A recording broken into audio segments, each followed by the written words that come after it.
Welcome to today's episode where we're diving into a topic that literally supports us every day, bone health. It's easy to take our bones for granted until we hear about osteoporosis or someone breaking a hip, right? Absolutely. And what's surprising is that bone health isn't just for the elderly. It starts early, even in childhood. That's true. I read somewhere that by the time we're about 30, we've already built up most of our bone mass. Exactly. It's like saving in a bank. The more you deposit early on, the better off you are when you start withdrawing as you age. That's a great analogy. So what are the major factors influencing bone health? Diet is huge. Calcium and vitamin D are the celebrities of bone nutrition. I always wonder, is milk really the best source for calcium? Milk's classic, but not the only option. Leafy greens, almonds, and even tofu have their fair share. That's a relief for lactose-intolerant folks. But how about vitamin D?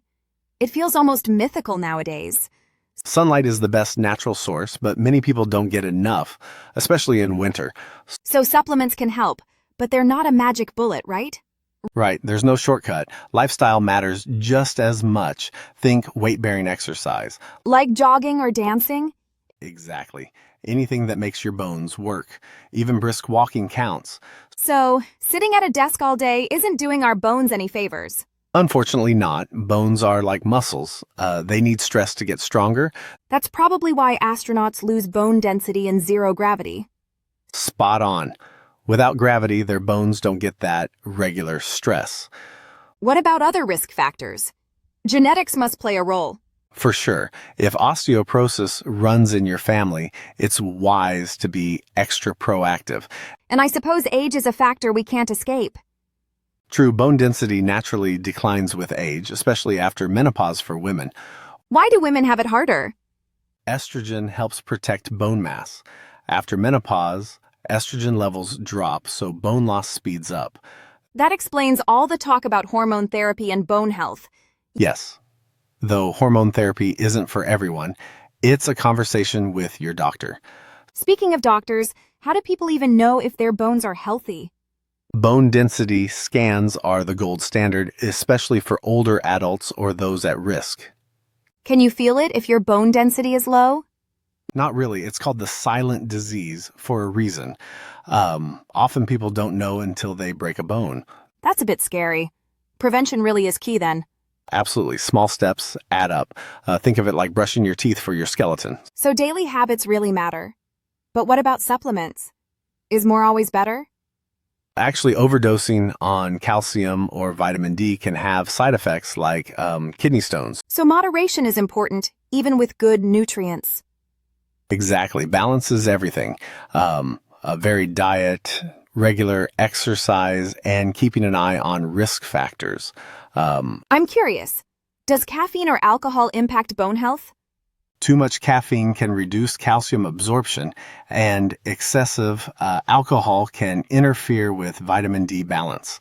So, moderation again, no more triple espressos for me. Maybe just don't pair them with skipping lunch.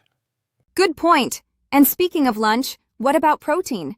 Does it help or hurt bones?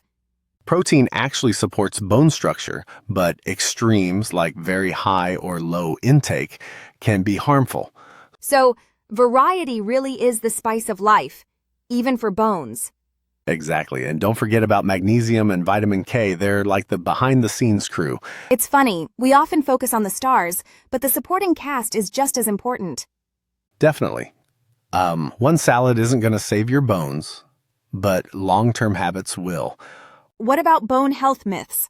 I've heard cracking knuckles causes arthritis. Is that true? Good news? It doesn't, but it might annoy people around you. I'll try to keep it quiet then. Another myth I've heard is that only women need to worry about osteoporosis. Not true at all. Men are at risk too, especially with aging or certain medications. So everyone needs to pay attention regardless of gender. Exactly. Prevention is for everyone. If someone's listening and hasn't thought much about bone health, what's the first step they should take? Start with a diet check. Are you getting enough calcium, vitamin D, and variety? And try to move every day. Even small changes can make a difference over time. Absolutely. Consistency beats intensity when it comes to lifelong health. Before we wrap up, what's one surprising fact about bones that people might not know?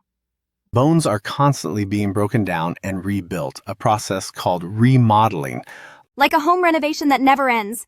Exactly, only you don't need a contractor. That's a relief. So what's your take-home message for our listeners? Don't wait until there's a problem. Start building strong bones now, whatever your age. And remember, it's never too late to make a positive change. Thanks for joining us on this bone-deep discussion. Keep moving, eat well, and let your skeleton thank you later.